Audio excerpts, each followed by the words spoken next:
പഞ്ചാബിലെയും ഹരിയാനയിലെയും കർഷകർക്ക് സർക്കാർ നൽകുന്ന മിനിമം സപ്പോർട്ട് പ്രൈസ് നെല്ലിന് 18 രൂപ 88 പൈസയാണ് ഒരു കിലോഗ്രാമിന്. അത് കളക്ട് ചെയ്യുന്ന മണ്ടിയിലെ ഏജൻറ്റുമാർക്ക് സർക്കാർ കൊടുക്കുന്ന കമ്മീഷൻ 2.5%.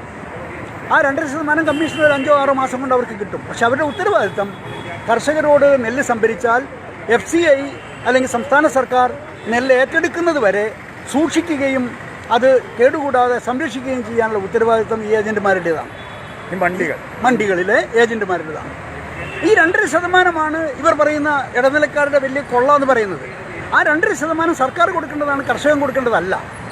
അപ്പം ആ 18 രൂപ 88 പൈസയ്ക്ക് കൊടുക്കുന്ന നെല്ല് ഈ സംവിധാനം ഇല്ലാതായാൽ അവർക്ക് 12 രൂപയ്ക്കോ 13 രൂപയ്ക്കോ കൊടുക്കേണ്ടി വരും. മില്ലുകാർക്ക് കൊടുക്കേണ്ടി വരും. കാരണം ഇപ്പം മധ്യപ്രദേശിലും ബീഹാറിലും ഒന്നും ഈ മിനിമം സപ്പോർട്ട് പ്രൈസ് സിസ്റ്റം ഇല്ല.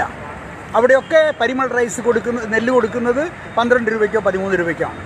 ഓപ്പൺ മാർക്കറ്റ് പ്രൈസ് എന്ന് പറയുന്നത് 12 രൂപയോ 13 രൂപയോ കിലോയ്ക്ക്. അപ്പോൾ 18 രൂപ 88 പൈസ കിട്ടുന്ന കർഷകന് കൃത്യമായിട്ട് അറിയാം ഈ സിസ്റ്റം തകർന്നാൽ അവർ നെല്ല് 12 രൂപയ്ക്കോ 13 രൂപയ്ക്കോ കൊടുക്കേണ്ടി വരും. കൃത്യമായി 5-6 രൂപ ഒരു കിലോ നെല്ലിന് നഷ്ടം വരും എന്നുള്ളത് അറിയാവുന്നത് കൊണ്ടാണ് കുട്ടികളും കുടുംബങ്ങളും ഉൾപ്പെടെ പഞ്ചാബിലെയും ഹരിയാനയിലെയും കർഷകർ ഈ വഴിയിലിറങ്ങി നിന്ന് പോരാട്ടം നടത്തുന്നത്. അല്ലാതെ ഇവർ പറയുന്ന ഇതിൻ്റെ യാഥാർത്ഥ്യം ഞാൻ ഈ പറയുന്നത്. ഈ കേരളത്തിൽ 29 രൂപ 25 രൂപ 95 പൈസ വരും മിനിമം സപ്പോർട്ട് പ്രൈസ് നെല്ലിനുണ്ട്.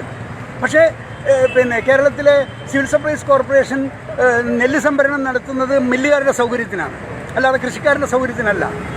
ഈ കേരളത്തിലും ഈ 25 രൂപ 95 പൈസ സർക്കാർ കൊടുക്കുന്ന മിനിമം സപ്പോർട്ട് പ്രൈസ് ഇല്ല എങ്കിൽ കൃഷിക്കാരൻ ആ നെല്ല് കൊടുക്കേണ്ടി വരുന്നത് 15 രൂപയ്ക്കോ 16 രൂപയ്ക്കോ ആയിരിക്കും.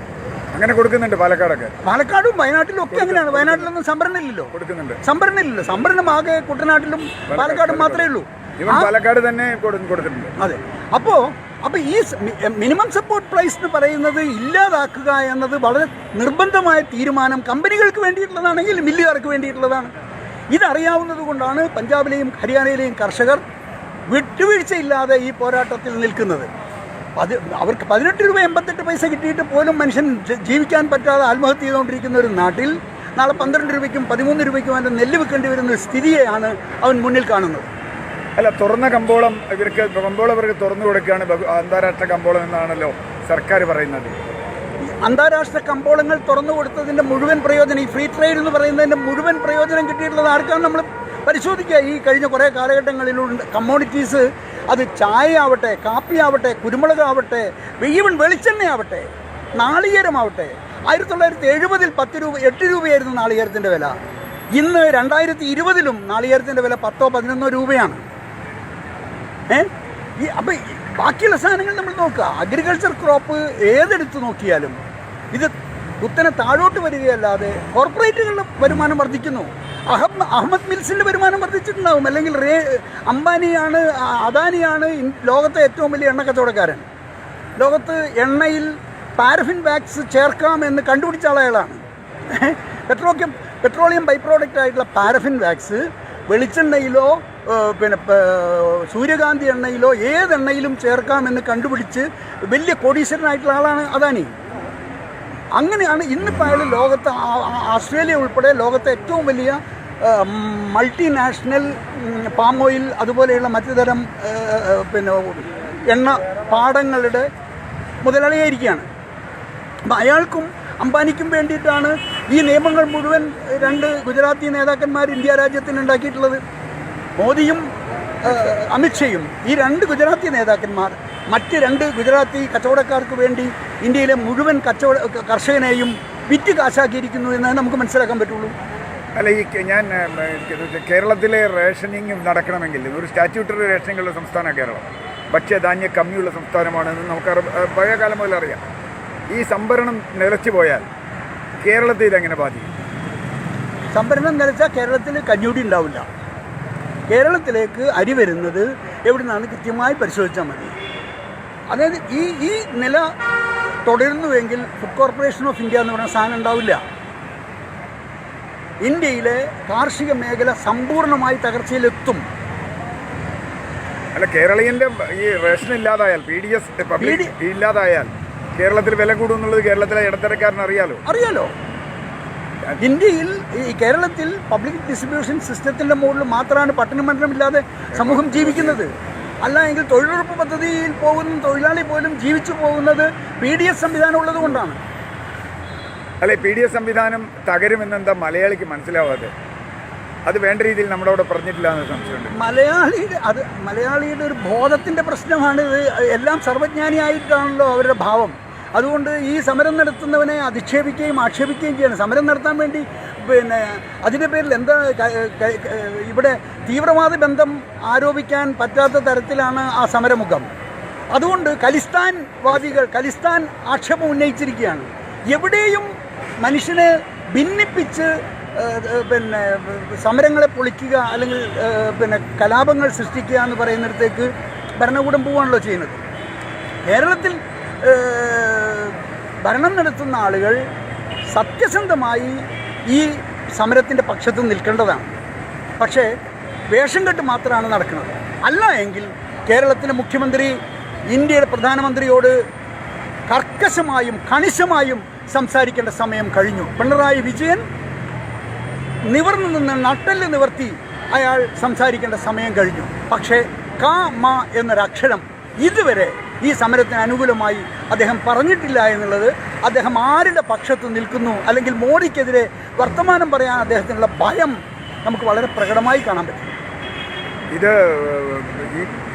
ഈ സമരം മുമ്പോട്ട് പോകുമ്പോൾ തീർച്ചയായും ഒരുപാട് തടസ്സങ്ങൾ അവർക്കുണ്ട്. അത് കോവിഡ് മാത്രമല്ല, ഈ പറഞ്ഞതുപോലെയുള്ള പ്രശ്നങ്ങളുണ്ട്. പക്ഷേ മറ്റ് സംസ്ഥാനങ്ങളിൽ നിന്ന് കർഷകർ വന്നു തുടങ്ങിയോ? ശരിക്കും പഞ്ചാബ് ഹരിയാനയല്ലേ തുടങ്ങിയത്? പഞ്ചാബ് ഹരിയാന തുടങ്ങിയതാണ്. പഞ്ചാബിലാണ് തുടങ്ങിയത്. അത് തന്നെ സ്റ്റേജ് ബൈ സ്റ്റേജ് ആയി ഘട്ടം ഘട്ടമായി സമൂഹത്തെ മുഴുവൻ ഈ കാര്യങ്ങൾ ധരിപ്പിച്ച് ബോധ്യപ്പെടുത്തി 2 മാസത്തെ ഹോംവർക്കിന് ശേഷമാണ് സമരത്തിലേക്ക് വരുന്നത്.